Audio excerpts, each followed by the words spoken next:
Yeah, good morning. Welcome to the Stokastic.com NBA strategy show presented by PrizePicks. I am Dave Loughran at Lafayette_D on the Twitters, ushering in another day of basketball. It's Wednesday, the 26th of April. 4 games today, only 1 tomorrow. So let's get it in while we can before we move on to these series for the Eastern Conference semifinals. But joining me, as always, Joshua Engleman at Josh Engleman on Twitter. What's happening, brother? What's good, man? What's good? 4 games slate. I should have did a process show this morning. I wasn't paying attention. I messed up. Yeah, you probably should. I'm glad I didn't, but well, here's the process. Right now, we'll get into it. We will. And I mean, I do think while this is one of those, it's like, yes, we've seen a bunch of games from Cleveland and New York. We've seen a bunch from all these teams.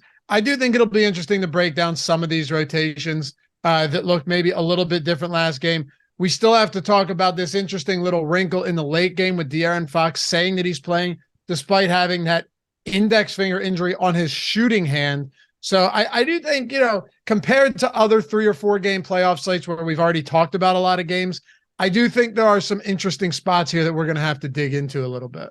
Yeah, we got a few little wrinkles that'll matter. And like on a 4 game slate, things are different. This is not your standard 2 gamer. Changing it up and getting 4 games is a lot different of a strategy. Man, I tell you, I don't know if this is wrong of me, but I almost have to thank Bam Margera for being on the run from the police, because it got me listening to CKY again. And okay. God, was I missing out over the last decade plus? Like what a band they are. I had no idea where this was going again since we talked about Bam. I didn't know we were just going straight back. I'm not going to dive in. I'm just 2. saying. I've been really enjoying that. Took the dog for a walk, blasted some CKY, worked out, little CKY. It's a nice little get you in a good spot type of band. Is that what you were listening to get yourself fired up to shoot brown water out your backside? Yeah, man, been a messy couple days, but what are you gonna do? You Imodium and liquid IV is the cure-all. I'll tell you that much. Anyone ever has any issues, hit up your boy, man. I got the solutions. All right. Just think, man, back in the day, that could kill you. Yeah. Oh, yeah. Like just wild dehydration with no remedy. Yeah. No. Actually, I would assume back in the day, the remedy for that, as it should be, would just be some form of opiate. Oh, I assumed you would just hope the god of the sky came and cured you or some other dumb shit. No, man. Ask anyone who's had an issue with it. You might go a week without having a BM. You know what I mean? I'm with you, but it's not like they were going to the local guy and be like, let me get 4 perks. No, of course not. But they certainly had something. There's no doubt. They're just jamming poppy seeds up there. You would think so. You would absolutely think that would have been the method of attack. I mean, probably. Otherwise, you're in trouble. That's what I would have done. Yeah, rain dance or something. That's what I did. I didn't need any illness, but yeah, you'd be in some big trouble back then. Can't hold any water down. That's the most miserable feeling in the world. Got to tell you. But we live in a time like Imodium it actually is that way. It just doesn't cross the blood-brain barrier. Never taken it. Don't know anything about it. Oh yeah. It's a miracle. How you feeling today though? I'm feeling great. I feel good. I took a shower. I'm good. Feeling good. A little tired. Yeah. These playoff games are becoming a bit of a grind to watch. I didn't fall asleep till 12:30, was up at 6:30. Which is manageable. I fell asleep a little bit earlier today. I didn't care as much. I didn't give a shit about the Suns Clippers game. I did have lineups that were relevant at that point, but I didn't care. I had a bunch of bets in that game, but I couldn't stay up all the way to close that one out. We had a great day. I don't enjoy watch. I'm not watching the Clippers with Russell Westbrook running the show. I have no interest. Shocking. He played like shit. Shocking. We had a great day on the chalkboard though. On OddsShopper. We're smoking all of our bets yesterday. I ran the table with all the picks because it's free. You guys get everything for free. Greg hit the Jokic triple-double at nice plus money on a Jokic triple-double. Come join us in Chalkboard. Link is in the description. Everything's free. All the conversation, the whole community, all of our picks that we're throwing in there every day. And a lot of these were pulling from like premium sites, such as OddsShopper and BetPro and stuff like that. So if you're not in there and you love being around like-minded people when it comes to sports, come join it, sweat it with us. DFS, betting, all that good stuff. We throw our picks in there every day and we have a lot of fun. So love to have you guys. The app's free.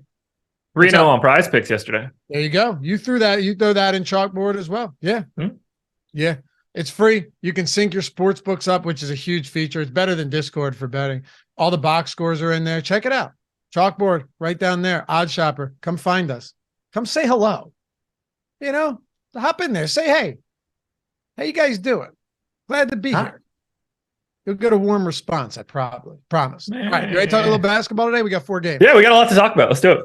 Happy to have you guys with us. Hit that thumbs up. You know the drill. Subscribe to the channel. Leave a comment down below if you're listening after the fact. And if you are podcast listeners, we see you out there. Leave a rating, review, subscribe to the pod. Tell your friends, all that good stuff. We forget sometimes, and I'm just here to remind you. That's all. But nice to see some familiar faces in chat. Let's get this one going. All right. So, New York Knicks, Cleveland Cavs, 202.5 total. Honestly, like if this game goes super, super low scoring and there's another game, we might see a sub 200, which I'm not sure we've seen in a couple of years. It's been a minute for sure. Look, if this gets to like a game 7, I wouldn't be surprised to see it be like 199.5. Yeah, right. It would probably have to go to a game 7, but what is it now? 3-1? Yeah, 3-1 Knicks. 3-1 Knicks. Bing in bong. Cleveland today. Huge game for the Cavaliers. We'll start it off with the Knicks, though. 5.5-point dogs. And as you guys can see from a lot of these spreads, right? You've got you've got like the Lakers are up 3-1, but they're 4-point dogs. Obviously, must-win game at home for Memphis. Same thing for Cleveland. The Bucks are 11.5-point favorites in another must-win. So wait, all these series are 3-1 then? Yes. Yeah. Oh wait, we got 4. No. Golden State Sac is 2-2. Sacramento. Oh yeah, I forgot about that game. I was just looking. For some reason, I thought we only had 3 of them. It's below my line of sight right now because we're at the top 3 games. Me too. But yeah, so that works. But anyway, let's start off with the Knicks. Quentin Grimes is questionable here, so worth getting into that. Let's talk about the rotation for last game. Anything with Grimes out that stood out to you from this one? No, not really. I mean, they did like the exact same thing that they normally do, other than pseudo closing with Obi Toppin, just because they were on like a pretty big run. They just left him out there. Played 40 minutes though. Yeah, like you're not penciling him in there for 40, that's for sure. Like if Grimes is out, like you're obviously projecting Josh Hart and RJ Barrett, and to a lesser extent, I guess, Emmanuel quickly for more minutes, but probably not. I've got Grimes in for right now. I think the thing, like regardless of Quentin Grimes' status, the thing we have to talk about right now is the fact that Julius Randle is 6,900 for today. Wow. Yeah. And he's not the highest owned guy on the team, but he will be once this Mitchell Robinson ownership goes away. $6,900. Last game was an abomination. Let's just be very clear here. Horrible, horrible game from Julius Randle. From top to bottom, front to back, everything about that game was pitiful. But down to 6,900, and I mentioned it to you before, and a couple of days ago. I know that he was overpriced to start this series, no questions asked. But he was 9,700. Then he was 7,700 last game. Now he's essentially down 3,000 from where he was. My only question at this point, is Julius Randle still dealing with that injury that ankle injury that sidelined him for the remaining couple weeks of the season? Like if this was still the regular season, I wonder if he'd even been cleared yet. Yeah, the assumption has to be that it is. That said, it does not matter at 6,900. You have to play him. I will be over 34% if that number holds. I only gave him 36 minutes. Like it's not even playoff Tibbs, and it's 42 minutes for Randle. I think there's upside in that playing time. I just don't know how you get away from that $6,900 price tag. To me, he looks exceptional. He was my number 2 play in my contenders. I'm well over 34% right now. No matter how much you want to discount him, 6,900 is crazy. It's just crazy. Yeah. Look, he's still like a 30% usage guy. I mean, don't get me wrong. It hasn't been all that great so far. surprising that Evan Mobley and Jared Allen are limiting Julius Randle, but who could have seen that coming? That said, that price tag just doesn't match up to what you can get from a ceiling from him. You know, I mean, 40 fantasy points from Julius Randle, and you're like, got it. That's not a crazy day. Exactly. No question. You know, it's funny though. This guy has stunk essentially all series, and they're up 3-1. Yeah. It's crazy. It's crazy. What? You would assume the Cavs are up 3-1 and people would be like, well, here's Randle sucking again. And it hasn't mattered. Yeah. Nope. It oddly has not mattered in this series. But yeah, 34%. Robinson getting 36%. I got to tell you, I don't know where you're at on that, but it doesn't surprise me at all that Mitchell Robinson is getting a lot of ownership today. I mean, yes, he's coming off the uncommon double-double. I mean, he grabs them from time to time, but 30 minutes, 27 minutes over his last 2 games. He has been involved. He's been very active as well. Man, I'm looking at Mitchell Robinson at 4,800 in the playoffs where there just isn't a ton of value. I know he doesn't have a particularly high boom score in our boom bust tool, only 12%, 29% optimal. So whatever, 36% ownership, 29% optimal. I'm not shocked to see this ownership coming in on Randle today. Or Robinson, if we know that he has that 30-minute upside. Yeah, he should be owned. He just shouldn't be owned 36%. Like, I think that comes to like 28 or so. And it looks a little bit like more reasonable. Even if it just got to like 29, just changing it from the 3 to the 2 is just like a better visual experience. But still a popular value play is what I'm saying. Yeah. Yeah. You know, you're going to get 22 to 32 minutes, as ridiculous as that sounds, because they have no issue whatsoever going to Isaiah Hartenstein. Like, these guys are essentially interchangeable. And that's where it starts to become interesting and looking at the dynamic between the two. If Mitchell Robinson's 36% owned and Isaiah Hartenstein is 4, it's really easy to see like what you would want to do in a large field GPP. You want to get a little bit more Hartenstein and you want to get a little bit less Mitchell Robinson. So instead of getting 36% Mitchell Robinson, maybe you get 26, and that allows you to get to 10 on Isaiah Hartenstein. And you just feel better about what you're doing here for the Knicks. Is Mitchell Robinson the better option, the better point per dollar option? Absolutely. No disagreements there. He should be getting high ownership, probably in cash builds.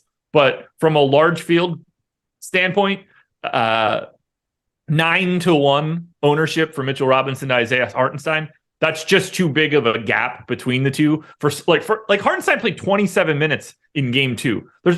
All it takes is 2 quick fouls for Mitchell Robinson, and all of a sudden it's 24-24 in these minutes, and you're like, okay, would have been really cool to have Hartenstein. Game 2, also their only loss. But yes, but yeah, who knows how much to take away from that. How do you want to approach the rest of the Knicks today? I mean, obviously the Quentin Grimes status will play a huge role. I have him in. He's 3,600. Kind of an interesting roll of the dice if Grimes plays because of that price tag. You never know if he's going to, he played 27 minutes in the first game of the series. Minutes dwindled a little bit after that, and then he got hurt in game 3. I like the idea of a shooting guard small forward at 3,600 at, basically no ownership. And I don't think that he'll pull much ownership one way or the other, unless we get that news really early. Brunson looks fine at 7,500. RJ Barrett looks totally fine at 5,400. They're both about 20% owned. I think that's where they should be. If Grimes is in, I don't really think you can play Josh Hart with any sort of volume. He's like a 5 to 10% guy. He's just not a good per minute dude. To me, it's very clearly Randle and Robinson as the 2 best options here. Brunson and Barrett are just parts of this team that you can get to. I like Hartenstein quite a bit as a tournament pivot. On the other side, how about that Karis LeVert ownership coming in at 43% right now on DraftKings? Yeah. But you know what? It is as low a fantasy point per minute guy as he's been alongside Mitchell and Garland. And when I say that, I mean, it's just significantly different when those guys are off the floor, as it should be. He's played 40, 35. What's up? Kawhi Leonard has a torn meniscus. Yeah, I saw that. Yeah, not great. 40, 35, and 39 minutes for Karis LeVert. Essentially, he's just been out there enough to be effective from a fantasy point perspective. Also, I'm actually surprised that his shot volume, his usage isn't as low as I necessarily expected it to be in this situation, playing alongside those guys. for essentially the duration of the game. So yeah, what do you want to do with LeVert today? 43% ownership. Then we can dip down into Mobley and Allen and Mitchell and everybody else. Oh, I'm jamming the Cavs today, save for Donovan Mitchell, but I certainly wouldn't have an issue there. But you got to play LeVert. 5,200 shooting guard, small forward, 39 minutes on Sunday, 35 on Friday, 40 in game 2. No matter what you're like, even if you're projecting him for 34 minutes, if you're trying to be pessimistic, the position, the price, the playing time, all of it warrants that ownership. He's going into cash lineups. I don't really see a realistic scenario for avoiding him. And it's not like I have him projected well. I have him as a 0.75 fantasy point per minute guy, and he's in 40% of my lineups. Got to go there. I don't know why there's not more ownership going to Mobley and Allen. Like mid sixes, you get the power forward eligibility for Mobley. They're both about 30% owned. I'm 2Xing both guys.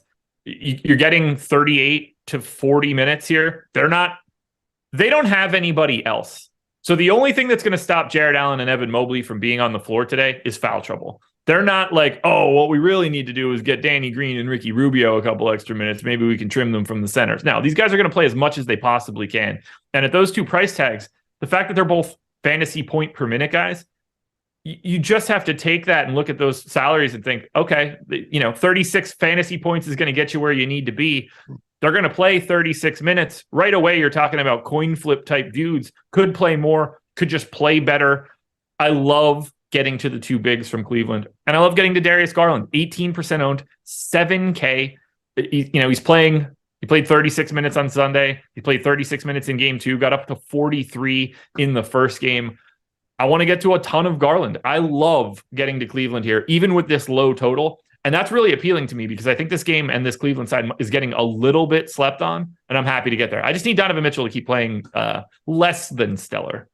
Who are your favorite plays from this game? Top 3. Let's see.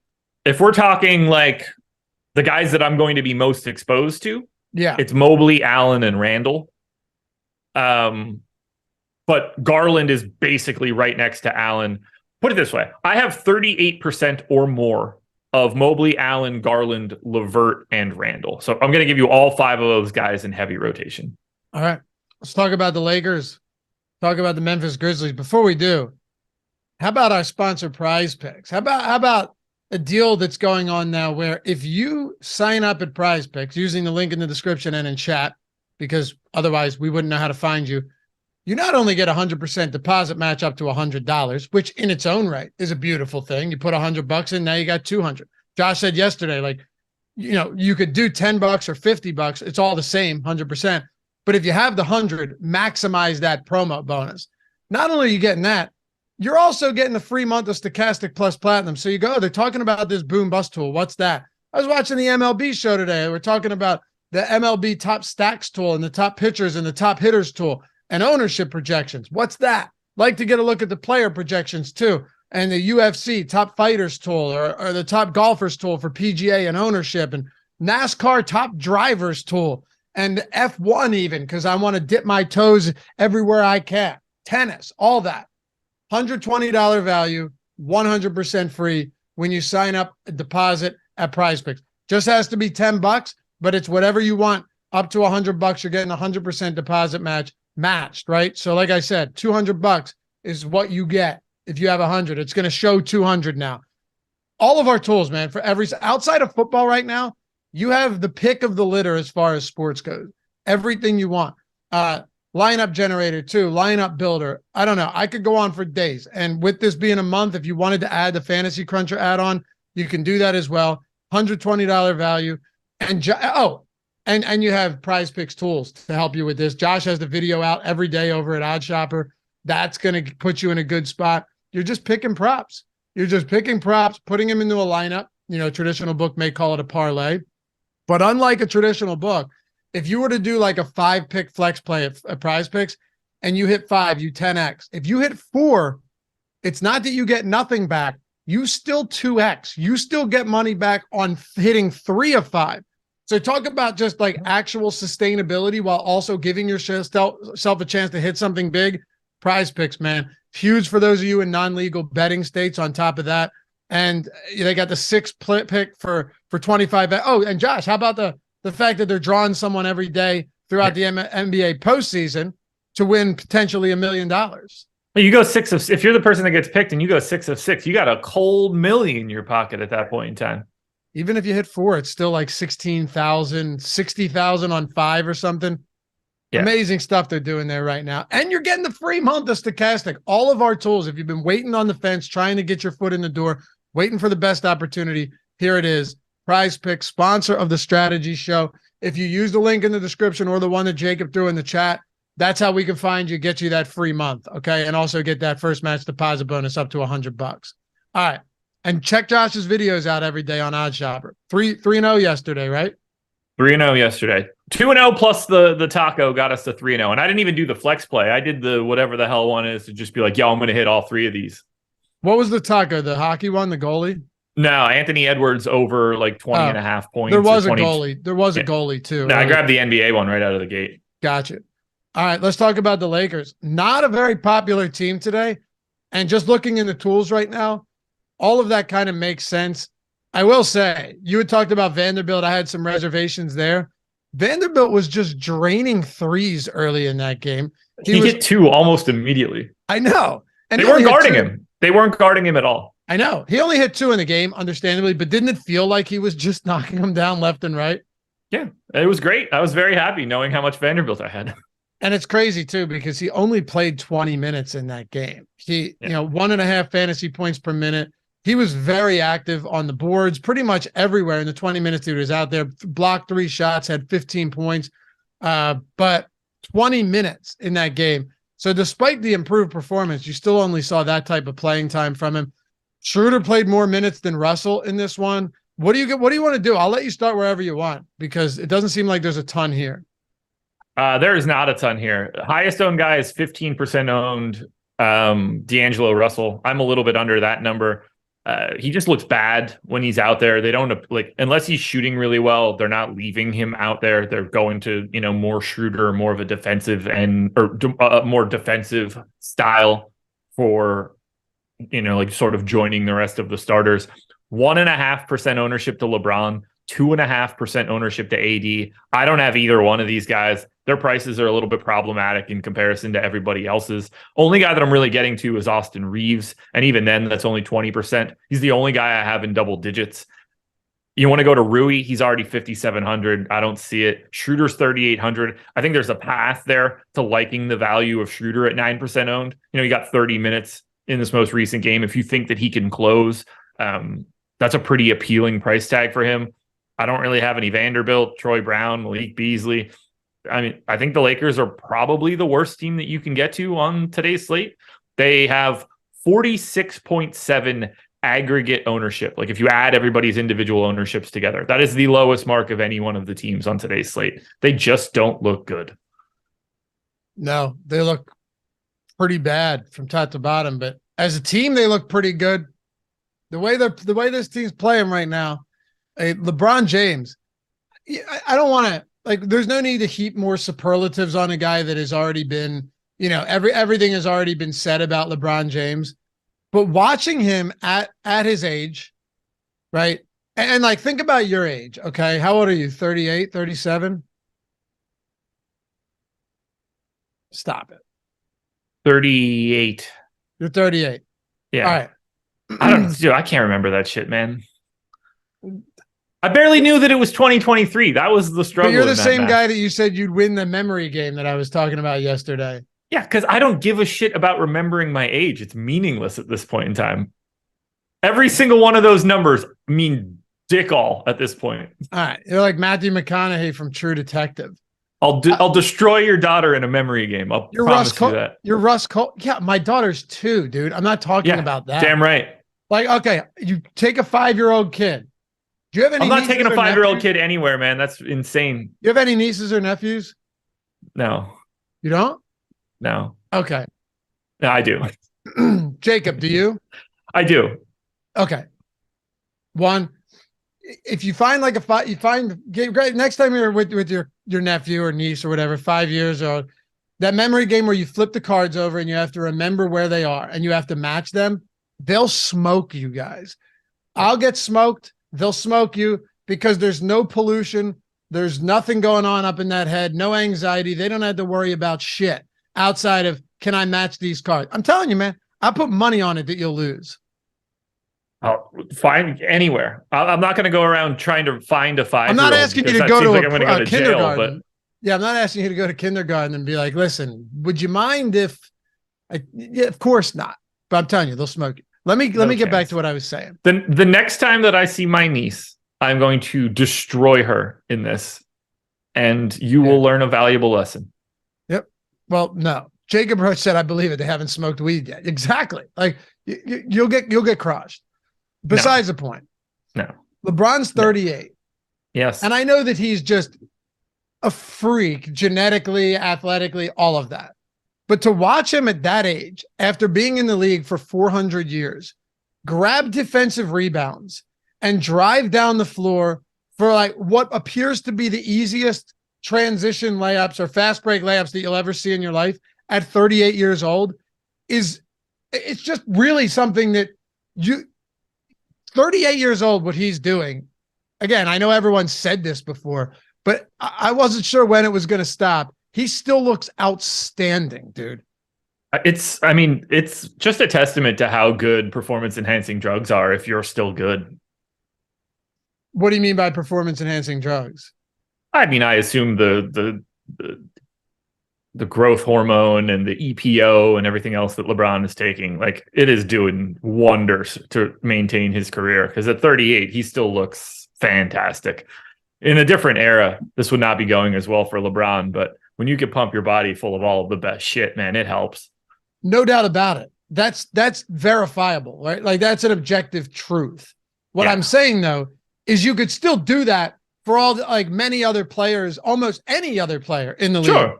Since we've seen these advancements, and they still wouldn't come close to what LeBron's been able to accomplish. That's what I'm saying. Oh no, he just started from a higher peak, so it's maintaining him at the top for much longer than it should. I'm all for it. I think they should be able to take whatever the hell they want. Let's get these guys. I want them out there as much as they possibly can be. It's a shame that like they're really shitty at putting rosters around LeBron, generally speaking, because the only thing that's stopping him is his ability to be a general manager. If you could do treatments that would keep you alive forever, would you do it? What do you mean? If there was some type of technology out there that could make you immortal, would you do it? Do I age or am I just alive? No, like you're basically like, am I locking in a year? Yes, like you're a vampire. Yeah. Except you don't have to avoid light. Yeah.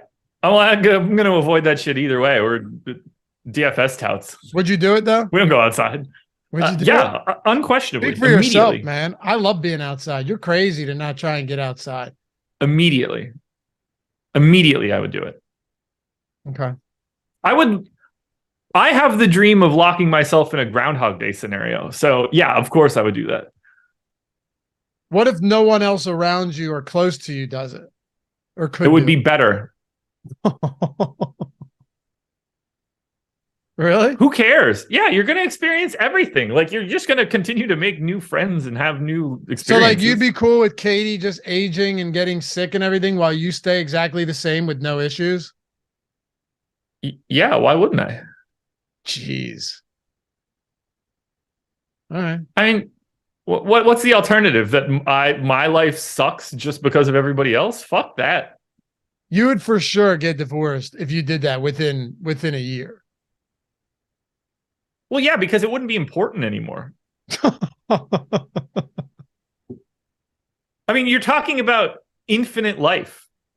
I know. Grabbing a 50-year sliver of that carries no weight any longer. I wouldn't do it. I unquestionably would. Unless you're telling me that like if a meteor hits the planet, I just float in the darkness of space for the rest of time after it happens. Like no, because the thought of eternity is horrifying to me. No. And I can't wrap my head around it. You can't either. You've never tried, which is why it doesn't spook you. The idea of something being eternal is horrifying because as humans, you can't process that. Your brain is incapable of being able to process that. So maybe yours is. You can't even beat a 5-year-old at a memory game. Of course, your brain isn't able to handle any of this shit. Chad agreed with me, man. You'd get smoked. No, you can't. You can't actually. You can't. There's nothing in your brain that's capable of thinking about it, because everything in life is finite. Everything we know in life, literally everything, is finite. So the thought of something literally never ending, you really dig deep into that, it'll scare the shit out of you, man. No, it couldn't be more appealing. Not you, but you're a sociopath. So I think there's something to be said about that. It couldn't be a more appealing thing to be able to experience all things. Yeah, I'm in 100%. Yeah, but I mean, okay. Look, it exists already. This life that we're in is part of infinite everything. What happens, like nuclear war, massive fallout? There's just nothing left here. Complete scorched earth across the country, across the world. And it's just you and some like humans that have now devolved into rabid animals just trying to stay alive.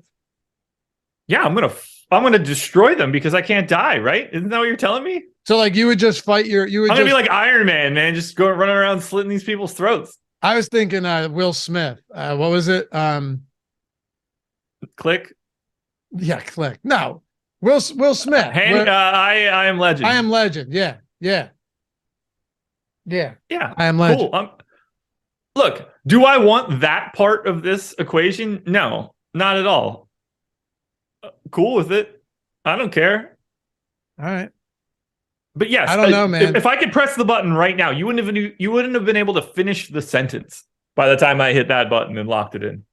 I think there's something spooky about it. Why? Like I said, the only way that it's bad is if I'm just floating in the darkness of space for eternity. That I don't want to lock myself into. But that might happen. Like there's no exit once you do this. Yeah, right. I get it. Like that is an unappealing scenario.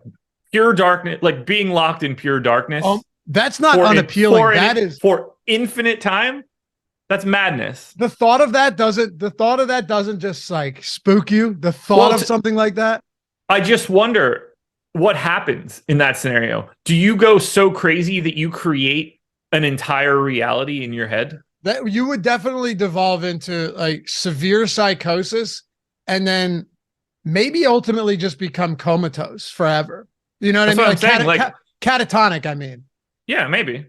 Like, are you aware of anything? Or does your brain then just create the entire universe? But then what if you just kept floating and eventually into the sun? I mean, I'm either fine or that's what kills me and I'm happy. No, you can't die. Then I'm the king of the sun. You just sit there and you burn. Then I'm the king of the sun. That's one way to look at it. Yeah. Yeah, but there's nobody to it. Look, if Morty can be the king of the sun, then I can be too. What's the Earl of Earth going to be there? I think there's too much downside, brother. I think there's too much downside, too many unknowns. That's all I'm saying. No, you're crazy. I would for sure do it. I'm going to shoot myself at a black hole, figure out what that's all about. You know what? I'm actually going to go to space. And I'm just going to go, man. Pack that bad boy up with astronaut ice cream and just float until I find something new. All right. Suit yourself, pal. But I can tell you this much. If I had an out, like if there was a pill I could take, you know what I mean? Or a silver bullet, right? You know, so if there was something that if in the event that I needed to hit the escape route, then I would do it instantaneously, because then it's like, I'll just run this out. You know, I'll let it run its course. Maybe it's 100 years, maybe it's 10,000. Would be so But I know awesome. I have an out. Would be so awesome. Like when I get tired of fighting zombie creatures, like, you know, I've just had enough. I don't think things are going to get better. I'm out. Bam. Call it a night. Turn the lights off. Just slaughtering all these zombie people would be so much fun. That's appealing to me. That's highly appealing. But I don't do I feel pain? Yeah. Oh, yes. Yeah. You definitely, like, nothing changes. You still feel pain. Well, like, what happens if my arm gets cut off? Yeah, you just don't have an arm anymore. Okay. But, like, I don't bleed out? You don't die. You don't bleed out. No. Like, that's an interesting what would happen balance. I have a harder time picturing that than infinity. Where the blood going, man? I don't think you would just grow a new arm in this scenario. I don't know. It hasn't been tried. Oh, if I was like a starfish, that'd be dope. If I could just regrow limbs, then yeah, this is getting cooler. Cut my dong off, hope for a better one. Here's a good way to get us to stop talking about it. You Ain't a Gangster said, let's get back to basketball, you idiots. Yeah, I mean, nice way to ask. We were getting there anyway, fella. Steven Leibowitz, member of 24 months free super chat. This is exactly why I'm here. Yeah, dude, we've been talking about these games for 2 weeks now. Sometimes things become, well, they devolve into madness. I wish we could do all of this, man. It's such a bummer. Whether it's just infinite life or, like I said, a Groundhog Day scenario. I want this so bad. Groundhog Day scenario would be wild. Like 51st Day. You'd be like, I was going to say like Palm Springs, but yes, I would love it. Well, no, I would want to know it. She didn't know it. No, she was just painting the detached garage every day. Yeah, I would want to. Knowing it would be awesome. By the way, hilarious to me how unrealistic that is. Like to set up the. I'm not going to get into it. Let's talk about the Memphis Grizzlies here. Dylan Brooks, 4,600. This dude stinks, if we're being completely honest, but he's very cheap. I had the under 13.5 points last game, and amazingly, they go to overtime. He still plays 41 minutes and just outright terrible. 1 for 7 from 3. He's not good, but he's really cheap and he's playing a lot of minutes. Dylan Brooks is the how am I screwing this up? Oh, Dylan Brooks is the Karis LeVert of the Grizzlies. You have to play these guys today in abundance because of minutes potential, position, and price. Neither one of those things are going to feel good.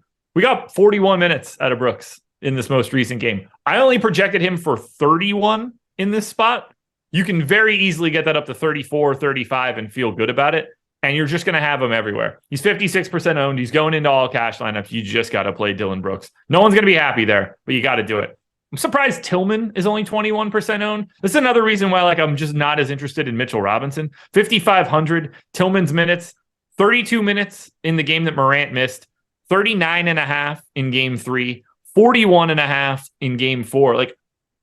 They're very clearly behind Tillman. I love that he played 22 in game 1, the one that I jammed him into everything. It's so silly to me that this series is breaking the way that it is, but he's playing massive minutes. The only thing that's stopping him is foul trouble. If he's in 20% of lineups, I have 38. I am very happy to be there. I think Ja looks really good at 9,700, given his minutes.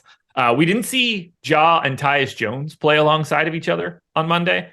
53 minutes. They played 53 minutes. Interesting to see what they're doing there with those minutes because they just really went starting 5 and nobody else in this most recent game. I think Bane's fine at 7,700. Both of those guys, both Morant and Bane, not owned in a real interesting way. You're getting like 32% usage out of Morant, 25 out of Bane, another 25 out of Jackson, who's 24% owned. I think Morant, Bane, Jackson, you look at those 3 guys, if you want to put one of them into a lineup, by all means, they all look good. They are the quote-unquote stars of Memphis. But I think the 2 best plays for the Grizzlies are Dylan Brooks and Xavier Tillman. Stephen Leibowitz said, it's funny how this all started with LeBron James talk. I didn't even think about that. Someone else said you would have to have no emotions to live forever. Yeah, I mean, I don't think Josh is going to have an issue with that. Yeah, that should be tough. At all. You mean I'm going to have to get rid of my emotions that I got rid of 15 years ago? Exist. Yeah. Top plays from this game, if you were to give me your top 3 before we talk Miami and Milwaukee. That's going to be Dylan Brooks, Xavier Tillman, flip a coin between Jaren Jackson and Austin Reeves. Okay. Miami Heat, 11.5 point dogs. Barely favored to win the series, up 3-1. My God. But hey, here we are. Gabe Vincent, 4,300. Yeah, he's been playing decent minutes. Last game, one thing I want to do here actually is let's talk about this rotation a little bit because we had said how maybe Strus has to play a lot of minutes after Oladipo went down. They had no Tyler Hero. He ends up playing 17 minutes, was just an absolute zero across the board. Bam Adebayo got in that early foul trouble. Yeah. And then you saw Haywood Highsmith pull some minutes here when he played almost 15 minutes. But Yeah, 17 for Strus. Love played 22, and then Vincent played 29. Isn't it funny, though? They won this game, obviously, with Jimmy Butler. We all know that. I'm not going to revisit this. You and I dove deep into this yesterday. The closing lineup, and I'm not counting Gabe Davis coming back in for the last 45 seconds. Over the last 8 minutes and 10 seconds was Jimmy and Bam with Lowry, Caleb Martin, and Duncan Robinson. That was their closing lineup in game 4. Yeah. Weird game, obviously.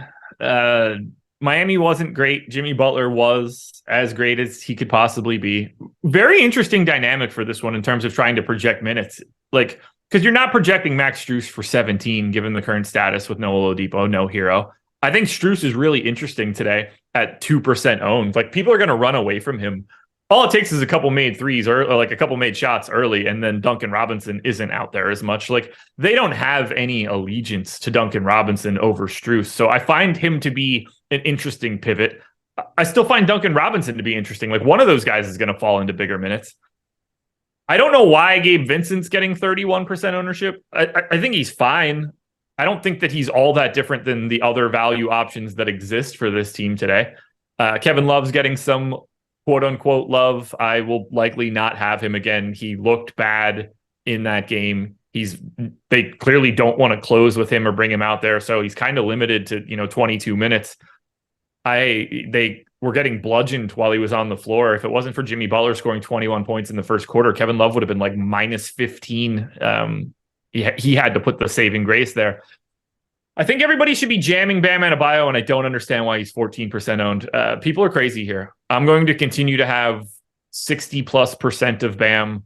I don't understand why he wouldn't be getting more ownership. It's not even like it's our ownership projections. He was very minimally owned in this most recent game, and I don't think people are going to get back to him today. He played 20 minutes in the second half. He was in line to play 38 to 40 minutes in this most recent game. He got popped with 2 quick ones, one of which was a garbage call, and he lost a bunch of playing time in the first half. I gave him 38 minutes at 7,100, over a fantasy point per minute. I don't know how you don't want to have a lot of Bam Adebayo. And I'm going to be in the minority here. I know that I am. That's okay. You have to, in a spot like this, you have to be able to set aside what you saw last game. You know what I mean? If you're someone that watched that game and you're hand building lineups or whatever, you have to be able to set aside a lot of what you saw last game, because you do. Bam did get abused at times, but he's still 30 minutes and a pretty bad game. Actually, it was a bad game. And he still had just north of a fantasy point per minute. So, yeah, kind of your floor spot in a game like that. Right. Like, he's going to be out there for rebounds. At some point in time, it's going to look more like the game that they played against Atlanta, and he's going to get like 5 stocks. He's just been so efficient shooting. Like, Brook Lopez is just erasing him. If you get a day where he doesn't happen to go, 2 for 7 at the rim, which is what he did in this most recent game, that's as bad as it's going to get for you. It doesn't take much for Bam Adebayo to get to 40 fantasy points. How much of this rotation simply runs the risk of having Spoelstra run the hot hand out there? I think it was Omar in chat saying that the defense was great over the final 5 minutes of that game. Yeah, no doubt. I mean, they had some great defensive stops. Milwaukee missed a few wide open threes, but yes, Miami absolutely, because they're going to get those opportunities. Miami made some great stops. There's no question. Some very solid defense on Giannis late as well. But when it comes to like what Spoelstra does here, Jimmy and Bam are getting those minutes. Yeah. I think Gabe Vincent is pretty comfortably getting around 28. Maybe you disagree. I think you're probably safe to say that he's not having like a Strus type game. We'll see. Yeah. That's all. But once you get to Kevin Love, to Kyle Lowry, to Strus, to Caleb Martin, to Duncan Robinson, I think there's real volatility in all of those minutes tonight again. There is. The good thing is there's no ownership coming into any of these guys other than Love. Right. Love will not be a guy that I get to at all. If he's the most owned guy out of everybody we just mentioned other than Vincent, count me out. I have no interest. But yeah, look, can you get 34 minutes out of Caleb Martin today? Yeah. Could you get 24? Yep. Same for Strus. Same for Lowry. Same for Duncan Robinson. None of these guys look great. The prices are up enough that you don't have to regret not having any one of these guys. But one of them's going to do well. All it takes is a couple shots to go in, and all of a sudden you're playing like 6 extra minutes. Totally like you can't predict any of that. I don't expect Haywood Highsmith to be playing 14 minutes again in this one either. Like, the goal will be to have Max Strus not be a complete tire fire.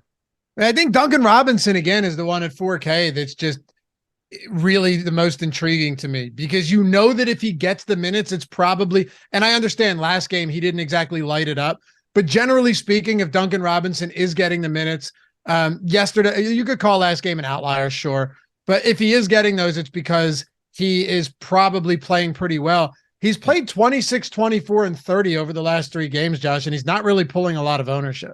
No, it's kind of wild, but it's just one of those situations where if Strus gets hot, like Duncan Robinson's the guy that's not going to be out there. It's both like those of guys. Them. Yeah, it's both. Right, like it breaks either direction. I'd like to have about 10% to both and just try to hope that you're catching one of those 2 hot hands. Sure, without having your night rest upon either one of those. That's what you'd like to avoid. Yeah. Yeah, if these guys are going to be sub 5% owned, I like them as flyers in the larger field contest, but there's outside of Butler and Bam, a lot of volatility. And I won't be going to Butler today, but I don't think anybody's going to be all that surprised about that. Clearly no issue with it. Like, if you can build a lineup that has Jimmy Butler in it, I'm not going to talk people out of it. But I thought the Boston Atlanta game really would be a bloodbath. And amazingly, Atlanta just came back from the dead, something that you would never be. And they ended up winning that game, which was just shocking to me. Jacob and I were talking about it before the show. I tweeted it last night that, dude, how big was that game for the 76ers? Forget about the Hawks for a second. How big is that game for the 76ers if now this series doesn't play until, what was it, Monday you said, Jacob? Monday? Yeah, Monday. You don't have to like it. It's a massive, massive win for the Sixers, whether they win the series or not. It is indeed. I hate it so much because I don't have any vested interest in the Sixers any longer. So I just want them to not matter. And now, unfortunately, they matter. Yeah, they do. How do you want to play the Milwaukee Bucks today? Should be an interesting team to talk about. Looks like we're getting Wes Matthews back. That mildly complicates the rotation. They yanked Jay Crowder out of the rotation in the most recent game. Just couldn't be out there, which I think is fascinating for like the acquisition of Jay Crowder. The fact that he didn't want to play for Phoenix and Phoenix was just like, yeah, we're good. Like, apparently Jay Crowder tried to bet on himself and it didn't go well. No. So it didn't. I think Wes Matthews gets back in the rotation. What that does to Ingles' minutes, Pat Connaughton's minutes. We saw Bobby Portis only play 13 minutes in this most recent game, basically just straight backing up Brook Lopez for all intents and purposes. I don't think that you're really going to anything from the bench. I think you can only focus on the starting 5. The starting 5, by the way, when they've been on the floor together, like a plus 15 net rating, 100 defensive rating. When it's Holiday, Giannis, Middleton, Lopez, and Allen out there, they're just absolutely nuking Miami, which should make a ton of sense. They were smashing the Bucks or the Heat until, the coming down the home stretch, trying to shut down Jimmy Butler. As I look at Milwaukee, the guy that I'm getting to the most is Chris Middleton at 7,200. And so much of that is price and position. Small forward's tough to fill. That price tag works. He's going to play like 36 minutes, potentially a little bit more in a game where they can't afford to go home. I think he is the most interesting guy to get to from the Bucks, and we see that in the ownership. He's the highest owned Buck as well. If you want to go to Giannis at 10-4, please do so. He looks incredible at that price tag. The fact that you can put him in at power forward as well, very helpful. If you're paying up, I think it is abundantly clear that Giannis Antetokounmpo is the best option that you can get to. You think he's healthy? You think he's good? And he played 38.5 minutes on Monday.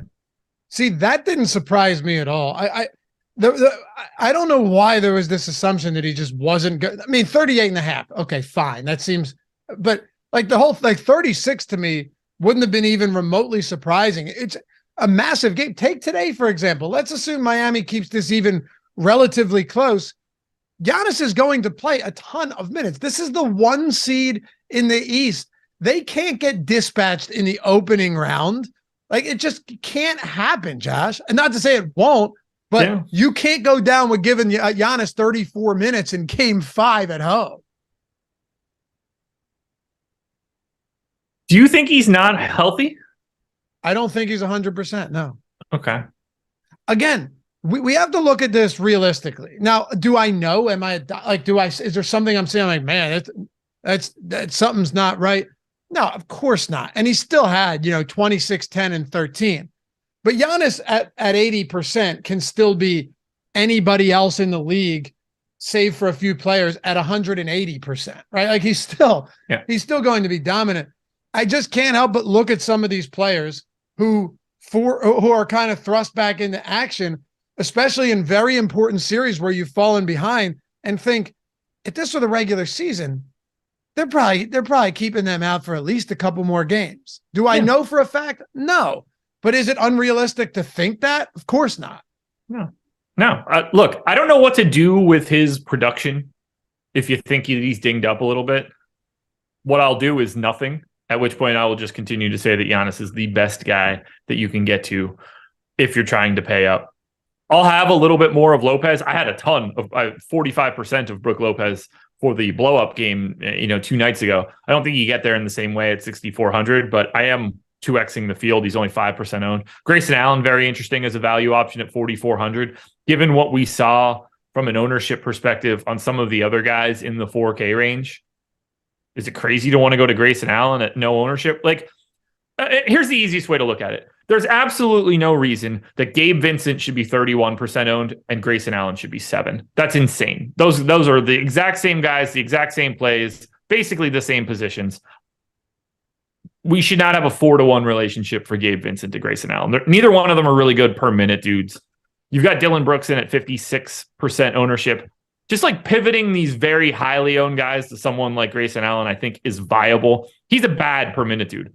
0.56 over the past 30 days. He's like normally a 0.7 guy, but he's playing 30 minutes a night. Like at some point in time, you're just going to bet on the playing time. It doesn't take, we're talking 26 plus fantasy points. I think Grayson Allen's getting slept on a little bit just based on what's around him. Yeah, it's pretty awesome this morning. So I wake up, I see a tweet from DFS Dibbler. He's rocking the Stokastic Hall of Fame avatar, right? Yeah. He goes, single entry a day keeps the doctors away. Thank you for all you guys do. Words can't describe this chub, which appreciate the lingo there.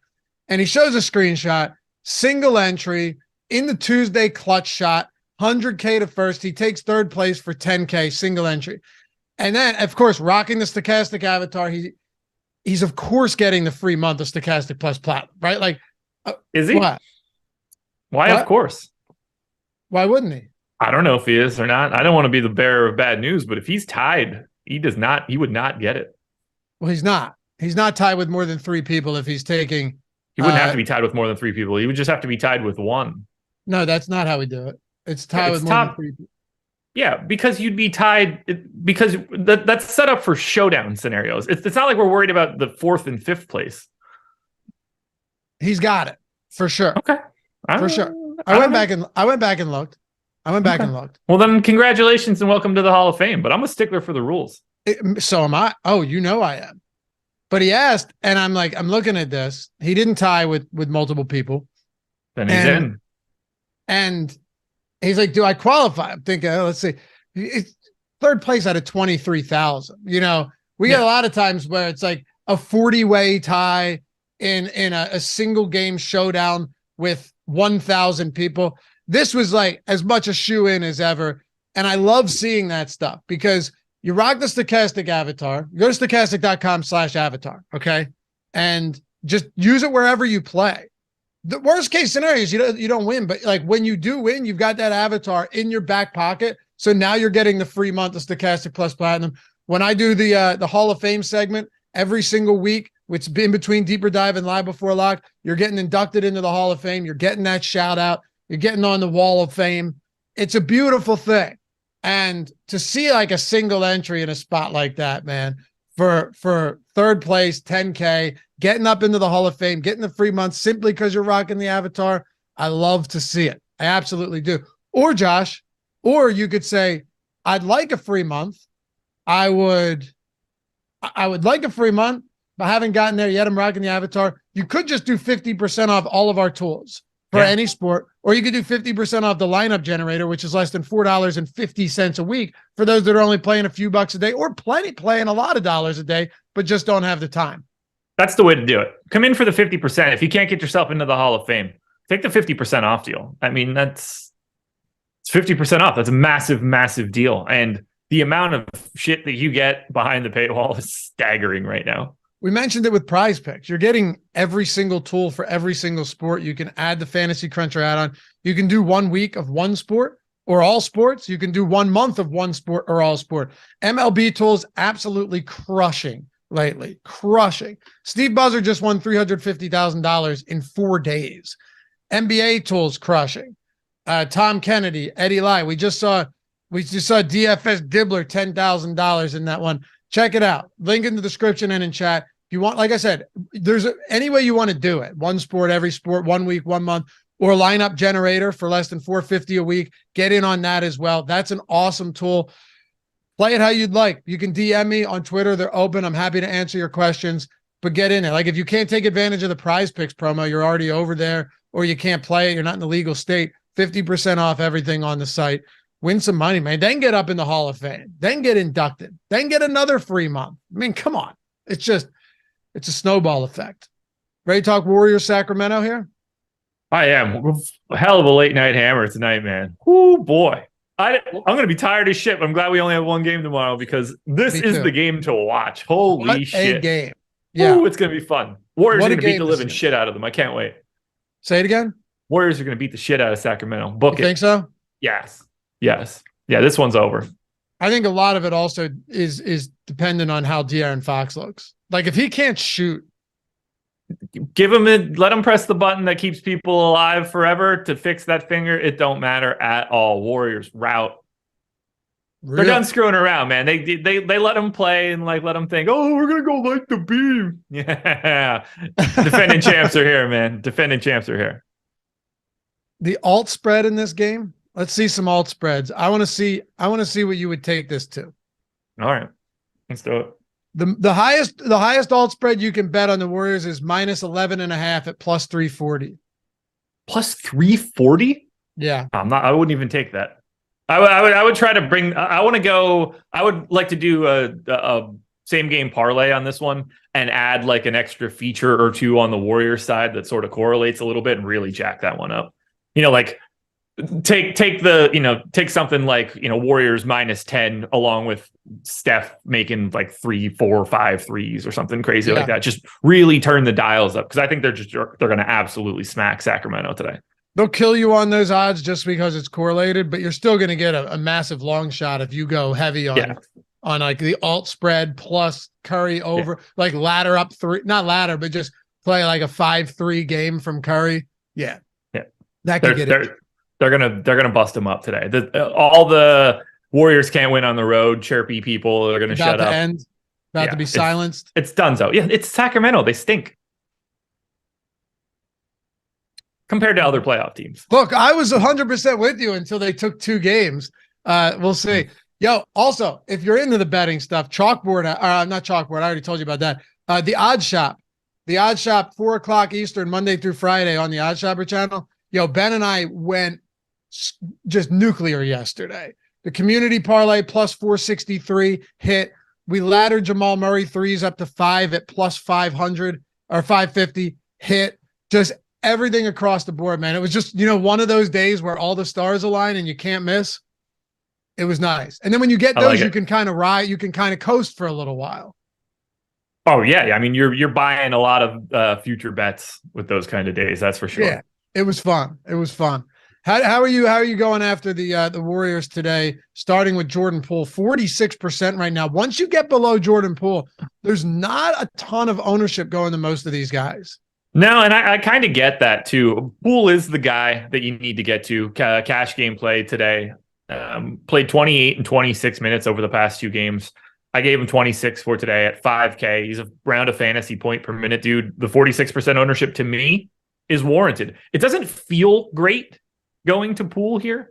It does, like, him being so owned feels out of place, but I like the spot for him quite a bit. And I thought he looked a little healthier in this most recent game. He was having a lot of trouble with burst in those first 3 games, just like not getting to the rack in the way that you would expect. And I thought that he had a little bit more success doing that and getting to the rim against Sacramento, man. Like if you can do that, you're going to have a lot of success because Domantas Sabonis is one of the worst centers at the rim in the league. That is the spot that you want to be. They don't defend the rim well at all. If Poole can get into the paint and get himself to the rim, I think he's in for a really big day. After that, I think you can kind of just pick a name out of a hat for the Warriors and feel pretty good about it. What about Looney, though? He's only getting 14%. This guy's played 32, then 23, which was significant foul trouble, then 31, and then 32 minutes again with Draymond Green back in the rotation. He's been better than Julius Randle. Granted, he doesn't have power forward eligibility, but he's 5,700. He's been better than Randle. Yeah, it's mostly just a price thing. The reason that he's not pulling a ton of ownership, but I'm more than okay with Looney being the guy. He's not the guy that I'm getting to, but I've named like 5 or 6 different centers at this point that I'm pretty well over the field on. If one of them were Looney, I wouldn't mind at all. Like I'm getting to more Tillman than Looney, but I'm over the field on these guys no matter what. If Looney happened to be Tillman for me, I wouldn't bat an eye at it at all. I think they're very similar plays. I just happen to be getting more Tillman. Similar story, like, Jared Allen's 27% owned. I think he's a great play. Do you want to take a little bit of that ownership? Do you want to take a little bit of that Mitchell Robinson ownership and make it Looney? I think that's all very, very viable. Okay. Yeah, I only asked because he has been good. And his minutes have been the only thing I care about with Looney. He's good. He's just good. He's a great rebounder. He's a sneaky good passer too. He's a sneaky good playmaker. Yeah. He's not bringing the ball up the floor, but in the half court, you can get those dimes from Looney. What always fascinates me about this guy is that if he's out there, he's not every time, bad games, but if he's out there, he's usually going to be pretty decent. Well, I bet his per minute production in the postseason has got to be north of 1 or around 1. I have him at 1.05 over the past 30 days. Obviously, It hasn't been 30 days of playoffs, but somewhere in that neighborhood. I could actually give you the number if you want it. Sure, but the big thing for Looney is, will the minutes be there? Will the minutes be consistent? Thus far, save for one game where he just simply got into foul trouble, he's playing 31, 32 minutes a game. Jacob just said, Jacob producing the show. By the way, dude, if you have something like that, just unmute. Just unmute and throw it out there, Jacob, instead of, you know what I mean? Just hit that unmute and throw it out there. No worries. Okay. Gotcha. 1.06 in the playoffs so far. He said Looney was a point guard in high school. Makes sense. Yeah, kind of does. But he's a good player. If he's playing around, what'd you say, 1.06 in the playoffs? Yeah. Yeah, I figure that's what it'd be around. If he plays another 32 minutes, you're probably going to be happy with it. Anyway, anything else you want to get to with the Warriors? No, I see Curry, Clay, Wiggins, Draymond, Looney to a lesser extent, all very, very similarly. To me, you're just sort of picking one of those guys out of a hat and popping them into a lineup. Like, do I like Curry at 9,500? Yeah. There's just a lot of other very similar options to Curry at the top. I do like being told that I'm crazy and that the Warriors are horrible. I've been saying this for months now. The Warriors starting 5, Steph, Clay, Wiggins, Draymond, Looney, is the best starting 5 in basketball on a per minute basis this year. That's played like a relevant amount of minutes. They're like plus 25 or something in the regular season. The Kings starting lineup is like plus 4. We're not even talking about the same things. We're in the playoffs now. We're Curry and Clay and Wiggins and Draymond and Looney we'll just we'll start with those 4. Now that games matter, these guys are going to play 36, 38, 40 minutes a night. We don't have to worry about the lineups that are bad for Golden State because you don't have to play Moses Moody more than 5 minutes. You don't have to play Jonathan Kuminga at all, or Anthony Lamb, or JaMychal Green, or Patrick Baldwin. All of these guys are donezo. They're just playing their best guys as many minutes as they can now. And that's great because these guys in particular are better than everybody else. There's a reason that they won the title last year. There's a reason that they were plus 20 whatever net rating this year. That starting 5 is as good as it gets in the NBA. Well said. SMP said, mostly irrelevant, but do we think Poole starts again today? because even if that only means 2 extra minutes of playing time, it matters at least somewhat at that ownership. They said the organization made the decision on Green coming off the bench after the suspension, but also Shams, I know, reported that Green was on board with it. He said he didn't want to shake things up because they won the previous game just because he was back. Who knows what that means? I mean, my guess, actually, I don't know. Maybe he does keep coming off the bench. I'd be very surprised if Draymond didn't start today, but I don't think it matters either. I don't think it matters much either. He's going to check in 4 minutes, and you're going to forget who the starters were 4 minutes into the game. Let's wrap it up with the Kings today. Not a lot of ownership going here. Nothing really jumps off the page in the boom bust tool outside of Keegan Murray having a nice optimal score and a higher leverage score, mostly just because who knows how many minutes you're going to get from Keegan Murray from game to game. But with De'Aaron Fox, I know you said it doesn't matter as far as the Warriors winning this game. I'd be lying to you, though, if I didn't think there was some concern with a broken index finger on his shooting hand. Yeah, I assume he plays. I projected him in. There was never a situation. He said he's going to play. There's never been a situation where I expected him to not play. 8,800. I don't know how you limit him. There's no, you just got to project him like normal. He's 15% owned. Looks good to me. I don't have a single issue with getting to De'Aaron Fox. Certainly live to not finish the game, but he's certainly playing. You're getting basically 12% ownership to Fox, Sabonis, Barnes, and Herter. I think all of that looks very reasonable. Keegan Murray's at 4,800, so you really need him to play those minutes. I don't see him as all that viable. I think the most interesting guy that you can get to is a pay up to be contrarian option. Malik Monk is 5,900. He is the third most expensive guy on the Kings, and he's playing about 28 minutes a night throughout this series. He's 5% owned. 5,900 is an awful price tag for Malik Monk for today in terms of trying to get a point per dollar option going. But at 5%, especially if Fox is limited, if something happens to Fox during the game, if it gets worse, I really like the idea of getting to Malik Monk in the large field contest at minimal ownership, trying to take advantage of what could end up being a bad day out of Fox or just a good day out of Monk in general. Top plays from this game. Top 3, run it back. Jordan Poole, Malik Monk as a GPP pivot, Klay Thompson. All right.